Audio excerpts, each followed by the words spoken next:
ఈ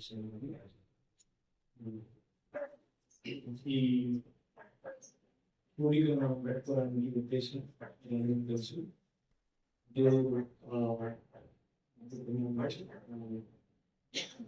ప్రత్యేకంగా సమూహాపరి జీవితంలో చేసిన దేవుని చేసుకుంటే ఈ సమయంలో దైవజనులు వచ్చి కొద్ది సాక్ష్యాన్ని తెలియజేస్తారు.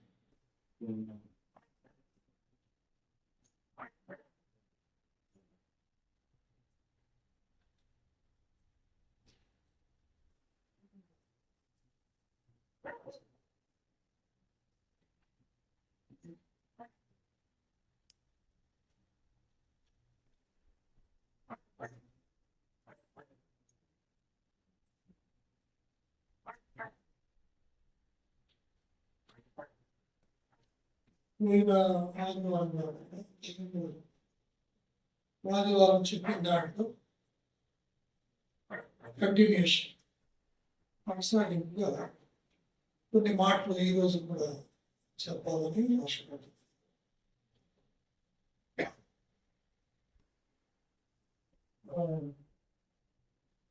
మొదటిగా ఇది నా జీవితంలో, సంఘ జీవితంలో ఇది ఊహించని సంఘటన. ఎవరు ఊహించలేదు, నేను కూడా ఊహించలేదు. దేవుడు అనుసరించి దేవుడు ఇది ఇచ్చాడు, అనుమతి ఇచ్చాడు అని నేను నమ్ముతున్నాను. దాన్ని బట్టి దేవునికి వందనాలు. ఆయన భవిష్యత్తు జ్ఞానంలో ఇది ఊహించని సంఘటన నా జీవితంలో కానీ సంఘానికి కానీ. రెండవదిగా శారీరకంగా నేను ఈ సమస్యలోకి వచ్చినప్పుడు భరించలేక ప్రార్థన చేస్తూ ఉన్నాను. అది తెలిసిందే. దానికి ముందు చాలా శారీరకంగా బలహీనమై ఉన్నాను. ఈ సర్జరీకి ముందు ఒక 2 నెలలు శరీరంలో ఎంతో బలహీనత చోటు చేసుకుంది. తర్వాత కొన్ని స్వయంకృతాపరాధాలు అన్నట్టుగా షుగర్ విషయంలో, షుగర్కి సంబంధించిన వాటి విషయంలో, వాటిని జాగ్రత్తగా ఉండడంలో అశ్రద్ధ చూపడం, ఈ షుగర్కి సంబంధించిన వాటిని తీసుకోవడం అదొకటి. రెండవదిగా ఎకోస్ప్రిన్ అనేటువంటి ఒక మెడిసిన్ క్యాప్సుల్ ట్యాబ్లెట్ అప్పుడు సెర్వికల్ నర్వ్ ప్రాబ్లం వచ్చినప్పుడు డాక్టర్ గారు చెప్పారు, అసలు అది ఆపొద్దు, మీరు ఖచ్చితంగా వాడండి లైఫ్ లాంగ్ అన్నారు. 2-3 సంవత్సరాలు వాడి దాన్ని ఆపేశారు. కాబట్టి 2 విషయాలు కూడా శారీరకంగా నేను దెబ్బతింటానికి కారణమైందని నేను గుర్తించాను. ఆ తర్వాత ఈ హార్ట్ స్ట్రోక్ రాకముందు శారీరక సంబంధమైన ఈ 2 కారణాలు. ఒకటైతే సంఘ పరిచర్య గురించి ఎక్కువ ఆలోచిస్తూ ఉన్నాను.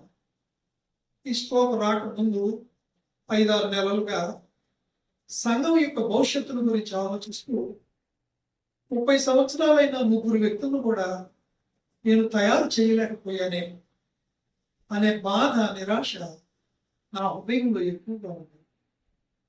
బెంగళూరు వెళ్ళినప్పుడు కానీ, అనంతపూర్ అవతల 80 కిలోమీటర్ల దూరంలో కంబదూర్ అనే ప్రాంతంలో వెళ్ళి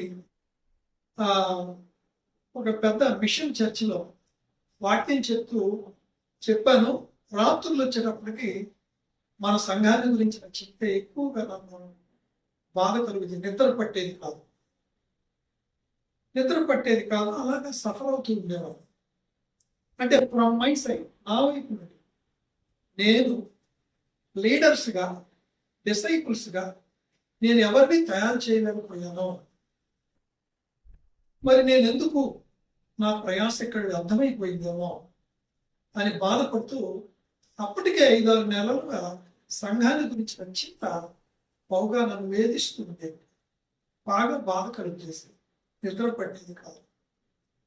నా వైపు నుండి ఆలోచన నేను ఎవరిని బ్లేమ్ చేయట్లేదు, నా వైపు నుండి నేను చేయలేకపోయాను.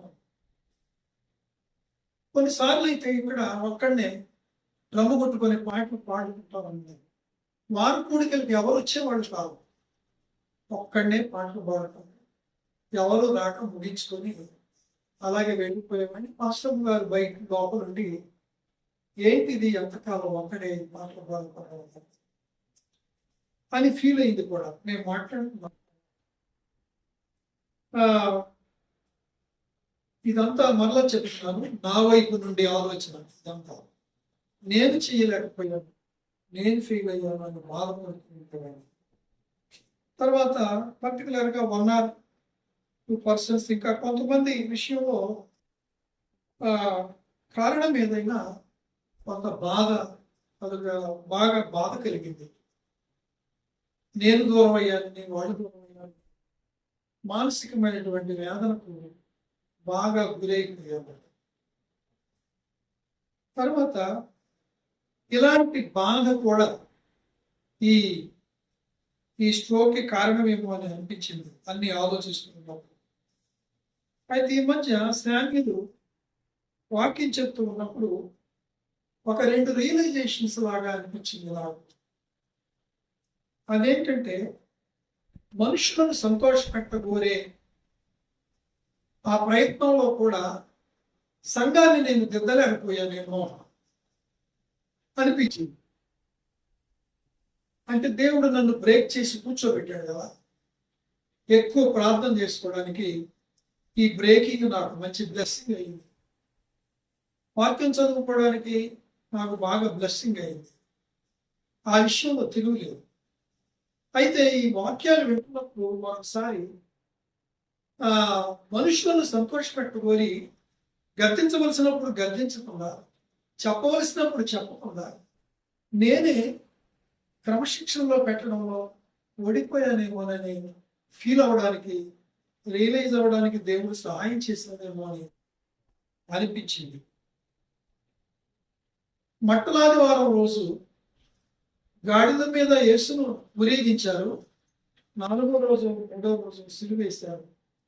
మనుషుల మనస్తత్వం అలా ఉంటుంది అని అది వివరిస్తున్నప్పుడు అటువంటి అనుభవాలు కొందరి విషయంలో నేను అనుభవించినప్పుడు, ఓహో నిజమే కదా, మనమే అర్థం చేసుకుని వాటన్నిటిని ఆకలింపు చేసుకోవాలి అని నాకు అనిపించింది ఆ వాక్యాలన్నీ వింటున్నప్పుడు. అయితే ఈ సంఘటన నా జీవితంలో దేవుడు అనుమతించిన తర్వాత సంఘాన్ని గురించి, వ్యక్తుల గురించి ఏ చింత బాధ నాకుందో ఆ వ్యక్తులు, ఆ సంఘము నంబర్ 1, సంఘమంతా కలిసి ఒకటైపోతున్నటువంటి విధానం చూసి నేను ప్రభువుని ఎంతో స్తుతించాను.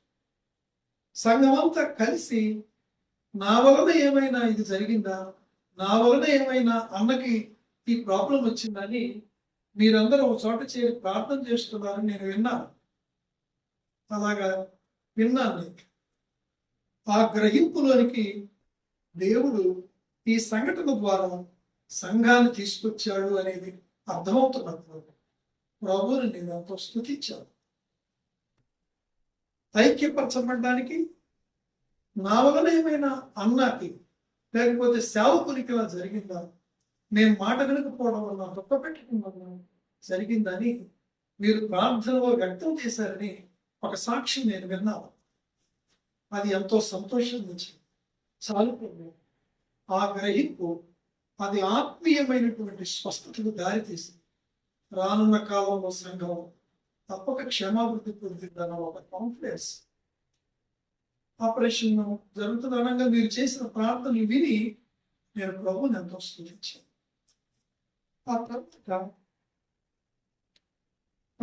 తమ్ముళ్ళు పేర్లు చెప్తే మర్చిపోతానని నేను పేర్లు చెప్పట్లేదు. కొంచెం ఈ సైజు బ్యాచ్ లో ఉన్నటువంటి వారు కొడుకుల్లాగా నా దగ్గరకు వచ్చి నాకు సేవ చేయడం, మనవడలాగా సేవ చేయడం, ఇదంతా చూసి దేవుడు వారందరినీ నా దగ్గరికి తీసుకొని రావాలి.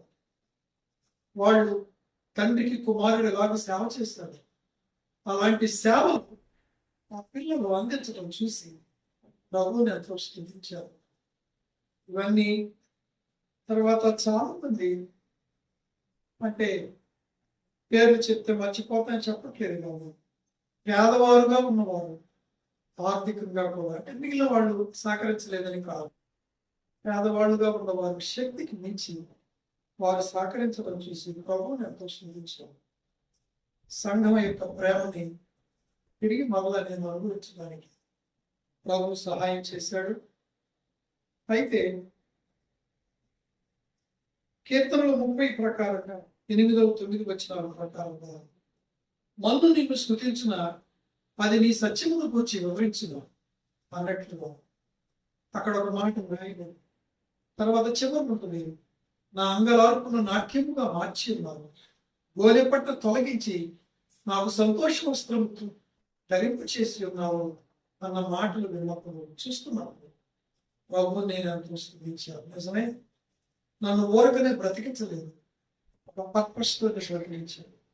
To preach the lord, to praise the lord, ప్రభువును ప్రకటించడానికి, ప్రభువును మహిమపరచడానికి దేవుడు నన్ను బ్రతికించాడు అని మంగళార్పుని నాట్యముగా గోనె పట్ట విడిపించి సంతోషం వస్తుంది ధరింప చేశాడన్న వాక్య సారము నా జీవితంలో నెరవేరడం చూసి ప్రభువుని నేను ఎంతో స్తుతించాను. అప్పుడు నేను భయంకరమైన ఇరుకులో చేసిన ఒక ప్రార్థన నాకు గుర్తొచ్చింది. అదేంటంటే చెప్పాను, అయినా గుర్తు చేస్తాను. నాలో జరగవలసిన కార్యం, నా ద్వారా జరగవలసిన కార్యం పూర్తి కాకుండా నన్ను తీసుకోవద్దు అని చేసిన ప్రార్థన కూడా ప్రభు ఆలకించాడేమో అనిపించింది. ఇంకా చాలా ఉన్నాయి. ప్రభుత్వమైతే దేవుడికి అవకాశం ఇస్తే ముగింపుగా నేను కొన్ని చెప్తాను. చాలా మంది షేర్ చేసుకునే వాళ్ళు ఉన్నారు. మీరు ఎవరైనా నాకు షేర్ చేసుకుని రాత్రి అవకాశం ఉంటుంది, రేపు ఉదయం స్పెషల్గా మనం చెప్పుకుంటాం. అదేంటంటే తర్వాత ఇంకోటి, ప్రభు నన్ను ఎక్కడికన్నా ఒక 3 నెలలు బయటికి తీసుకెళ్ళు అని ప్రారంభిస్తాను. పూణే, బెంగళూరు కొంచెం ట్రైనింగ్కి తీసుకెళ్ళు, రెస్ట్ తీసుకుంటూ చదువుకుంటాను, వాక్యం నాకు ఇంకా సరిగ్గా అర్థం కావట్లేదు, వాక్యాన్ని ఇవ్వడంలో నేను సరిగ్గా తేనేమో, ప్రజలకు అర్థమయ్యేటట్టు చెప్పలేకపోతున్నానేమో, 3 నెలలు ఒక చోటకి వెళ్ళి కూర్చొని నేను నేర్చుకోవాలనుకుంటున్నాను, నన్ను ఎక్కడికన్నా తీసుకెళ్ళిపోవా అని ప్రార్థన చేస్తున్నాను. అది మీకు తెలియదు, నేను ఒక్కడనే చేశాను. పైగా మెంటల్గా ఫిజికల్గా రిలాక్స్ అవ్వాలని కూడా ఎక్కడన్నా తీసుకెళ్ళి ప్రభుత్వానికి ప్రార్థన. ఇది ఎలా ఉందంటే ఎక్కడికో తీసుకెళ్ళేది ఎందుకు, ఇంకెక్కడే 3 నెలల నుంచి మీకు పాఠం నేర్పిస్తాను, లేక ప్రజలకు నేను నేర్పిస్తాను అన్నట్టుగా డాక్టర్లు అన్నారు. 3 నెలలకి మీరు ఒక ఫామ్లోకి వస్తారు, ఇంకా 3 నెలలు, ఒక 6 నెలలు అయితే కానీ మీరు కొంచెం పూర్తిగా ఏదైనా మాట్లాడడానికి వీలు అవుతుందని అన్నారు. కాబట్టి 3 నెలలు అనే మాట కూడా నెరవేరింది అని నేను అనుకుంటున్నాను. అలాగే గుర్తు చేస్తుంది ఏంటంటే, ఇంటెన్సివ్ కేర్లో ఉన్నప్పుడు భయపడకు, నమ్మిక మాత్రం ఇచ్చిన మాట అనుభవంగా ధైర్యపరిచింది. అది కనబడిన తర్వాత అప్పుడు ప్రభు నాకు ఎంతో బలాన్ని ఇచ్చారు. కాబట్టి ఈ సర్జరీ తర్వాత ప్రభు నేర్పించిన పాఠాలు చాలా ఉన్నాయి. సంఘం వైపు నుండి చూసిన బ్లెస్సింగ్, నాకు వచ్చిన ఈ బ్రేకింగ్ సంఘానికి నాకు బ్లెస్సింగ్ ఆశీర్వాదకరంగా దేవుడు మార్చారు అనేది చూసి ప్రభువుని స్తుతిస్తున్నాను, ప్రభుని.